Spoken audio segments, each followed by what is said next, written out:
Sur cette chaîne, je parle souvent des valeurs occidentales. L'une des valeurs clés de l'Occident est l'état de droit. Pendant la Seconde Guerre mondiale, lorsque le Premier ministre Churchill a été interrogé pour savoir si la Grande-Bretagne fonctionnait toujours, il a alors répondu par une question.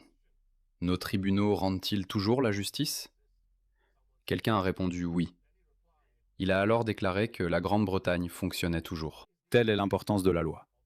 Une justice retardée est une justice refusée. Mais ce qui se passe dans tout le monde occidental, ce n'est pas que la justice est retardée.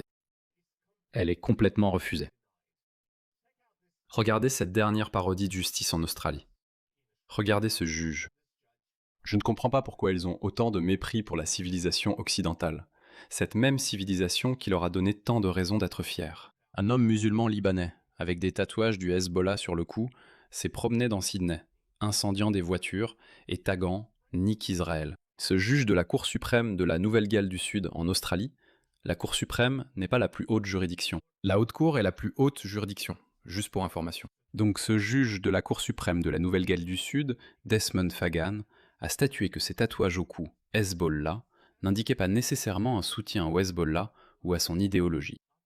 J'entends depuis très longtemps que des membres de gangs aux États-Unis se font arrêter et sont identifiés à cause de leurs tatouages, qui montrent leur allégeance aux gangs auxquels ils appartiennent. Donc le juge Fagan a également estimé que ces actes consistant à incendier des voitures au hasard, qui n'appartenaient pas à des juifs, des voitures au hasard, et à taguer Nique Israël partout, étaient compréhensibles compte tenu de ses origines musulmanes, chiites, libanaises. Ce n'est pas du tout un incident isolé.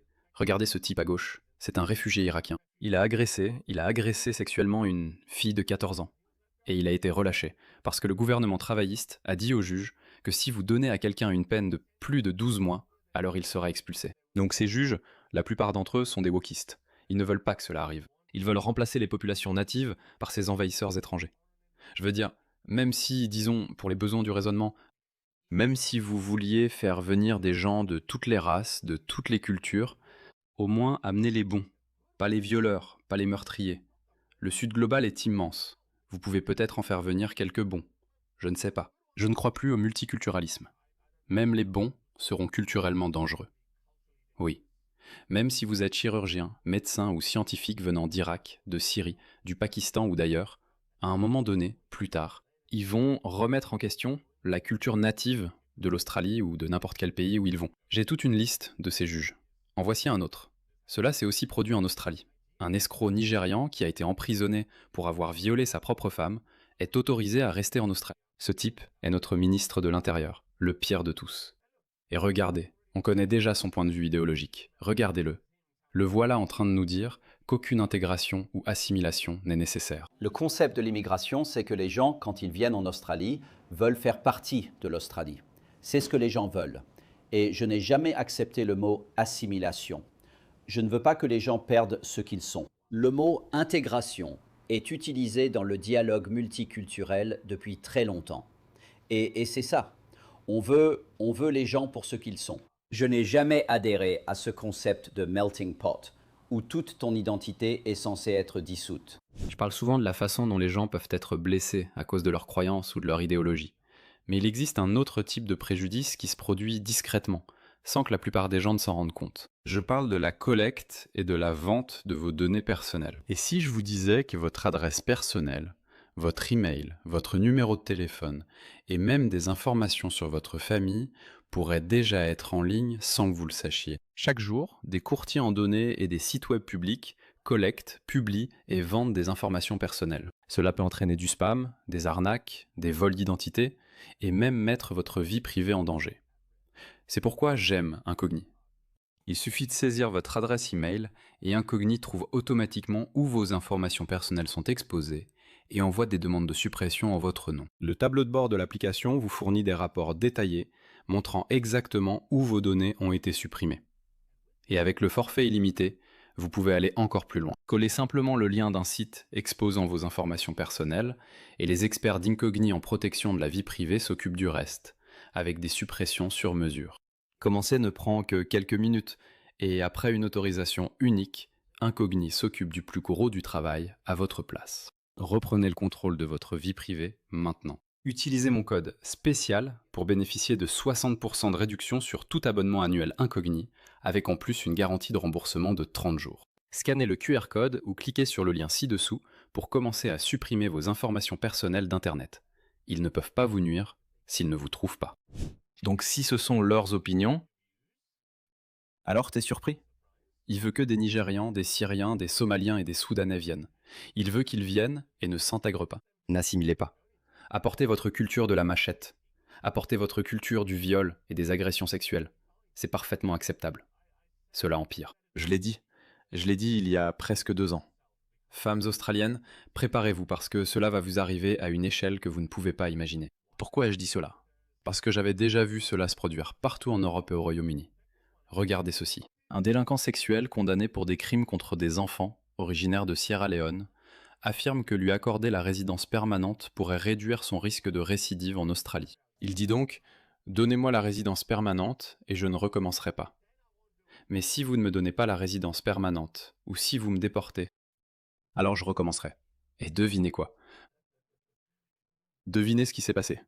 Donc il reste ici, avec un visa pour personnes à haut risque, l'un des 342 selon le dernier chiffre publié. Cette catégorie de visa comprenait à l'origine 72 personnes, condamnées pour des infractions violentes, enlèvement ou vol à main armée, 37 pour des infractions sexuelles, y compris des infractions sexuelles sur des enfants, 16 pour violence conjugale ou harcèlement, 13 pour des infractions graves liées à la drogue, et 7 pour meurtre ou tentative de meurtre. Mais nous n'avons aucun moyen de savoir combien sont ici, parce que Tony Burke, l'homme que vous venez de voir, a cessé de publier les chiffres mensuels. C'est exactement ce que David Lammy a fait au Royaume-Uni, quand les gens ont demandé des données. Combien de ces migrants commettent ces actes criminels violents? Tu sais ce qu'il a fait? Il a déposé une requête pour le dissimuler. Et ensuite ils disent « les blancs en commettent plus.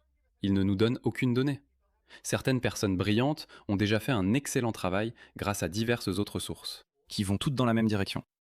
Les personnes venant de pays comme l'Afghanistan, la Sierra Leone, sont jusqu'à 20 fois plus susceptibles de commettre ce genre d'acte. 20 fois plus susceptibles qu'un Britannique moyen. Et regardez, la situation est tout aussi mauvaise en Amérique. Et évidemment, l'Amérique a, je ne sais pas, toute une série d'autres types de problèmes. Regardez ça. Donc, cet homme que vous voyez, il a été révélé que l'homme noir qui a tenté de violer une femme blanche dans un parc public à Savannah, en Géorgie, a été arrêté 22 fois depuis 2020, y compris 4 fois pour avoir frappé une femme à un arrêt de bus cette année. Il a été libéré de prison il y a seulement 17 jours. En fait, lors de ces 15 dernières arrestations, ils l'ont laissé partir à chaque fois. Le gars qui a assassiné Irina, la fille ukrainienne, la blonde ukrainienne qui était assise dans un train, qui avait une affiche BLM dans sa chambre, complètement sans provocation. Ce type-là était aussi en liberté, après avoir agressé plusieurs personnes. Regardons ce reportage. J'ai parlé avec une ancienne agente de la police de Savannah qui a arrêté ce suspect à plusieurs reprises. J'ai aussi discuté avec la représentante de l'État de Géorgie, Jessie Petri, et le conseiller municipal de Savannah, Nick Palungo. Elles sont toutes les deux choquées, déçues et extrêmement frustrées que cet homme soit entré et sorti de prison encore et encore en se demandant pourquoi. Donc la police les arrête et nos juges progressistes les relâchent. Et encore une fois, il ne s'agit pas de délits mineurs, vous savez, comme quelqu'un qui aurait commis une infraction financière ou simplement volé une barre Snickers. Ce sont des criminels violents, vraiment violents. Je ne sais pas s'ils vont passer cette vidéo. Ce type se promenait simplement et frappait au hasard des femmes au visage, les assommant. Je ne sais pas s'ils vont passer cette vidéo ou non. Doyle semble passer à travers les mailles du système. Lashua Doyle, âgé de 30 ans, est de retour derrière les barreaux, cette fois-ci accusé de 3 crimes. Il a été arrêté jeudi par la police de Savannah pour avoir tenté de violer une femme dans les toilettes du parc Dauphin. Le personnel municipal a entendu quelque chose, est allé prévenir un policier qui n'était pas en service, qui a pu courir et arrêter l'agression sexuelle. Le district de l'échevin Nick Palumbo couvre le parc Dauphin. Encore et encore, la confiance de notre communauté a été trahie. Et j'aimerais entendre la juge assumer ses responsabilités. Et j'ai demandé au bureau du procureur comment il rend des comptes face à ce qui se passe ici. Permettez-moi de le répéter. Depuis 2020, il a été arrêté 22 fois.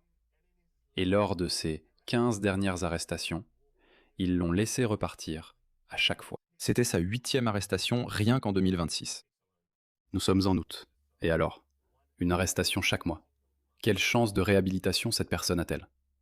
Je n'ai jamais été arrêté. La plupart des gens ne se font jamais arrêter. Ce type a été arrêté 8 fois rien que cette année, donc je dois insister davantage. J'ai d'autres exemples. Regardez ça. Retour en Australie. Ce type, la Cour suprême de Nouvelle-Galles du Sud, vient de statuer sur un homme du Moyen-Orient, à Sydney. Désolé, c'est le gars avec un tatouage de Hezbollah sur le cou. Je pense que ça doit être derrière lui. Laissez-moi voir s'ils ont la photo. Et voici ce qu'il a fait. Nique Israël. C'est comme ça qu'il a vandalisé des biens appartenant à des juifs. Et le juge a dit non, il n'y a rien de mal à ça. Circulez, il n'y a rien à voir. Voilà. Voici un autre gars. C'est l'Amérique. Il est vide, il est brisé, il a calé. C'est ainsi que la sœur de Daquan Hunt le décrit. Elle nous a parlé, mais elle ne voulait pas qu'on montre son visage ni qu'on utilise son nom. D'après ce que je sais, ces diagnostics sont la schizophrénie paranoïde, le trouble de stress post-traumatique et le trouble bipolaire. Avant que, selon la police, Daquan Hunt n'attaque des victimes au hasard à Dilworth, sa sœur affirme qu'il avait été violent avec elle et leur mère. Et il a complètement basculé et ça a tourné à la violence. Et nous avons dû appeler la police à ce moment-là. Et chaque fois que quelque chose s'est passé. Oui. Il a aussi été relâché.